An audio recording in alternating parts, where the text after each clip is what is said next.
I think now's the time to go to Pete to say, Pete, any questions in the chat room? Yep, lots of questions coming in. Anton says, what is your writing routine and how many hours per day or how many times per day? Good question. You know, I have a philosophy, and I can't remember who said it, maybe it's William Goldman. Don't get it right, get it written. I don't suffer from writer's block.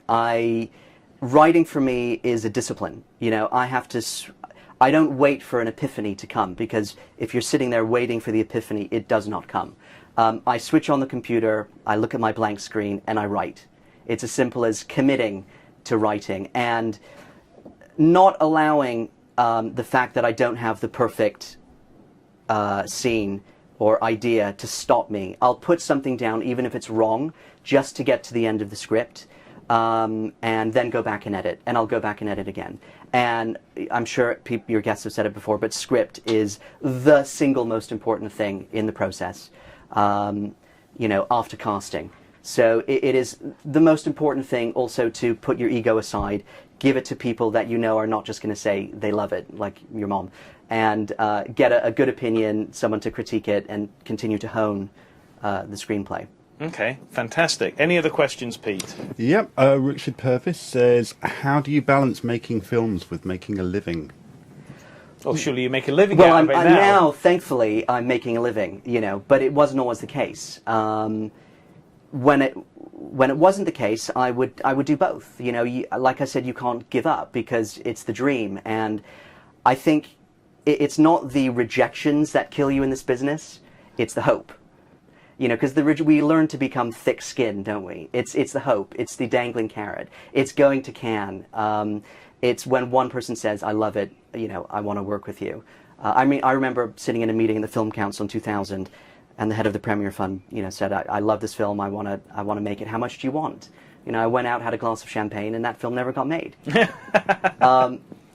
So it's the hope that it's a double-edged sword. But there's another wonderful quote by Oscar Wilde, he said, every time a friend of mine succeeds, a little piece of me dies, which is true. But, you know, it's when you see your friends make it. Like we both know David Yates, who made the Harry Potter films. We've known him for years. And, you know, I think no matter where you are, there's always somewhere else you want to be. Yeah. And that's a very destructive force of the process, which, you know, we all have to kind of come to terms with. Yeah, where you are is where, in fact, you should be. Correct. Yeah. Absolutely. Absolutely. So any other more questions, Pete? Yep, Moments of Film asks, is it easier to sell a packaged project than a screenplay? Yes. In answer to that question, yes. I mean, if you know, look, if you've got, someone said the difference between a bad script and a good script is having Tom Cruise attached. And of course, Tom Cruise is going to finance your project.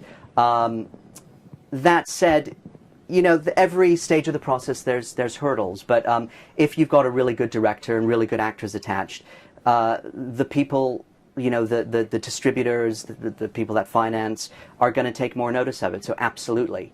Right. Right. Yeah. Okay. Final question, Pete. Fussell? David Fussell, I know who it is. Okay, thank you. Asks, how easy is it to make a short into a feature? I think it's very difficult, personally. And I think the proof of that is how long it took me to figure out the story for Foster. Because once you have a structure for something, it kind of exists in a form already. And to take that and recreate it, it's like reinventing the wheel, kind of. And Foster, despite the fact that it's a very simple story, the feature film, took me a very, very long time to think up the structure. The one thing I will say, and this goes back to the gentleman who asked about writing before, you know, I think writing a screenplay is like navigating from North London to South London. It's much easier if you have an A to Z. So it's much easier if you know the route you're going to take. If you just kind of jump in and try to navigate the streets, you're going to get lost. You might get there eventually, but you'll have taken the most long-winded route. So what I'm getting at in that metaphor is it's very good to have a treatment, you know, before you start writing. So that's one thing I definitely recommend. Yeah, I mean, just going back to Foster, I know when I saw it, that was part of the catalyst for me making Gone Fishing, because I saw the reaction that often you don't get with a short film, which is people kind of had a bit of a cry and they go, oh, it's lovely. And you know, so many independent filmmakers, they make these dark and challenging and gritty films that make for really grim viewing, and you know, they don't really have that effect on audiences. And that's one of the reasons I chose to go down the path with Gone Fishing, which I can now announce is on Channel 4 next Tuesday. Phenomenal. Midday, Channel 4. That's fantastic. Isn't it? Well done. Fantastic. So Well done. first short film they've bought in 10 years. That's amazing. So that's fantastic Well, it news. absolutely deserves it. It's a Thank you. phenomenal film. So, okay, final two questions, Johnny, which again I ask everybody. What mistakes have you made in the past years? Oh, gosh. Without being repetitive, again, sitting back and waiting for the world to come to me, number one.